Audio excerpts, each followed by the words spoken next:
Sometimes political debates don't fall apart because of difficult questions. They fall apart because of simple ones.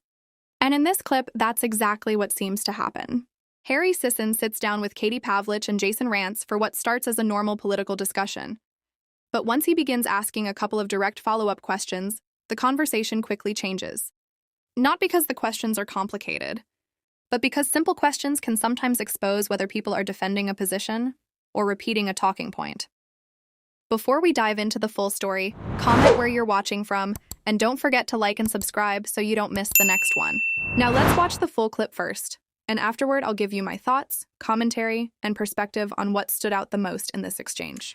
All right, we're closing out day 35 of the DHS shutdown, and there are still no signs of a funding deal across the country. Everyday Americans are being hit with long airport lines, and they're long, as TSA officers call out while not being paid. Transportation Secretary Sean Duffy says all this chaos is only going to get worse. Joining us now, Jason Rantz, Seattle radio host, and Harry Sisson, Democratic commentator. Thank you both for being here. So, Jason, first to you. Democrats continue to refuse to fund the rest of Homeland Security, saying it's ICE that they are going after when ICE is funded through 2029. What gives? Yeah, I mean, what their intent is to separate out ICE from DHS because they want to fully defund. That is their end goal, which is precisely why the Republicans are not going to allow that to move forward. And of course, there's no real interest in even negotiating. The Republicans have been trying to negotiate. I don't think that they should at this point, but they are trying to. And every single time they give something, you hear some Democrat come out and say, no, you're not going far enough. Well, what exactly do you want? They give off the entire list. So what they're doing here is not negotiating. They're holding the country hostage. And unfortunately, there are a lot of Americans who are both directly impacted from travel, but there are a lot of government workers who aren't getting a paycheck because Democrats don't want to pay them.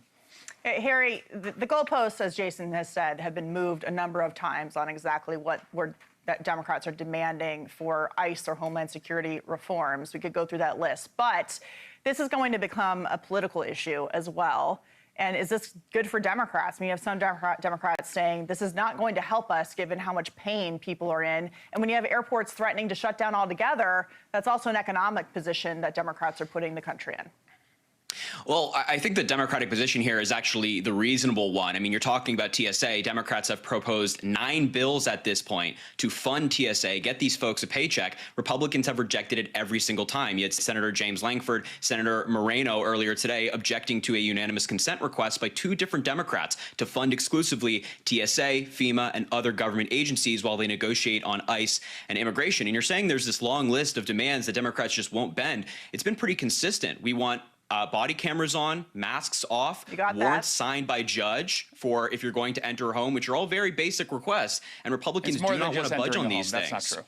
Well, Jason, no, that's what Democrats Jason, want. We want warrants signed by a judge, and Republicans are saying we don't want that. Yeah, Democrats want judicial warrants for... that make it impossible to deport anybody in this country. That's not true. The White House sent a letter last week that they were willing to expand body camera footage on agents unless it's for undercover purposes. They are not willing, and Republicans are not willing, to allow no masking, Jason, because they know that these ICE officers who are doing a brave job of going into communities and getting pedophiles, murderers, rapists illegally here in the country out, and yet you have Democrats continuing to shut down the government, refusing to pay American federal workers in order to keep illegal aliens here and to dox ICE agents. Isn't that what this is about, Jason? Is that why over 70% of the people currently in detention don't have criminal charges? I'll get back to you. Jason, go ahead.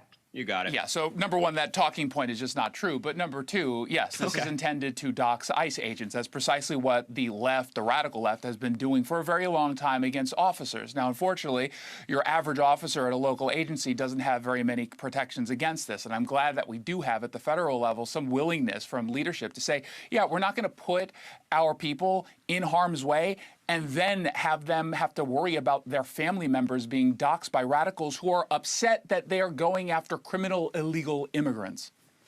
Harry, want to respond? You're jumping in there. Go ahead. Yeah, absolutely. Is that, I mean, Republicans are firm that ICE are going after only the bad guys. Is that why over 70% of people currently in detention have no criminal convictions on their record? And might I add, Donald Trump is starting to disagree with you both. We have reporting from the Wall Street Journal today that Donald Trump has privately told his advisors that these mass deportation policies have gone too far. The White House told Republicans in Congress to stop talking about mass deportations because it's hurting them in the polls. Just look, guys, you don't have to believe me. You can think I'm a crazy liberal. Look at the numbers. The Donald Trump administration has gone down on one of his key issues, immigration. He is underwater. He went from that being one of the key issues that helped him win in 2024 to now saying, let's not talk about it anymore. So you guys can think that Democrats are radical for wanting accountability and body cams and most purposes and judicial warrants and things like that. And Republicans have agreed to the body But cam. you guys are on the 20% side. We're on the 80% issue. So if you want to run with this, but you're not on the 80% side because you're supporting policies. Final thought. Go ahead. Yeah, the policies that Democrats unfortunately are supporting right now is to defund the entire apparatus.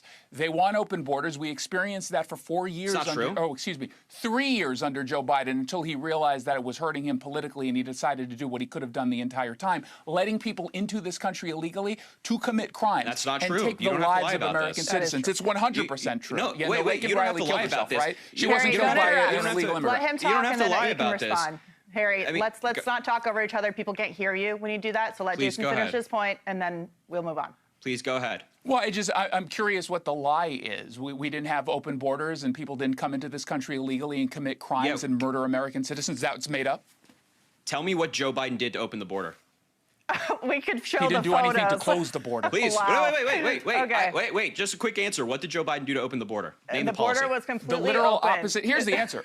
The opposite of name what the Donald policy. Trump has done, which is No, why no, we're at no, record no, no, lows. no, I mean, no, this we is- gotta run. Name the policy. if you're Wait, you actually guys, neither of you We answered the gotta go, question. guys, Name we the gotta policy. go. We have to go. Of course, But we of will, course, we would of love to course. have you both back to talk about Joe Biden's open border, and I'm happy to show I'd the love video to. of thousands of people every single day It's not a pouring policy. through It's not as a they policy. allowed taxpayer-funded bus rides to cities It's like New not a York, policy. including for Lincoln Riley's killer. It was a policy, and we're happy to talk Donald about Trump it. did that during his administration, Jason too. Rantz, You know Harry that. Come Sisson, on. Thank you both very much for being here.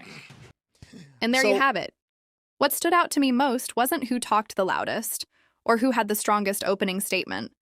It was what happened once the conversation got specific. Harry kept bringing the discussion back to one question. If the focus is strictly on removing dangerous criminals, then how do you explain reports showing that many people being detained don't have criminal convictions? Now, whether you agree with that argument or disagree with it, it's still a question people are asking. And in this exchange, there never really seemed to be a direct response to it. Instead, the conversation shifted back toward broader talking points about border security and immigration policy. And that's what made this moment stand out. Because political debates are usually strongest when both sides engage with the actual question being asked. Harry clearly came into this trying to force the discussion away from slogans and toward specifics. And in this exchange, I think that's what made his side look more prepared. At the same time, this debate also highlights a larger issue happening in American politics right now. Balancing border enforcement with questions around accountability, due process, and economic impact. Because immigration doesn't just affect politics. It affects industries, workers, communities, and everyday life. That's why these conversations keep becoming bigger than one interview. But I want to hear from you. Do you think Harry made the stronger case here? Or do you think the other side wasn't given enough room to explain? Drop your thoughts down in the comments. And if you enjoyed the video, hit subscribe, leave a like, and help push this video out to more people. Appreciate you guys. I'll catch you in the next one.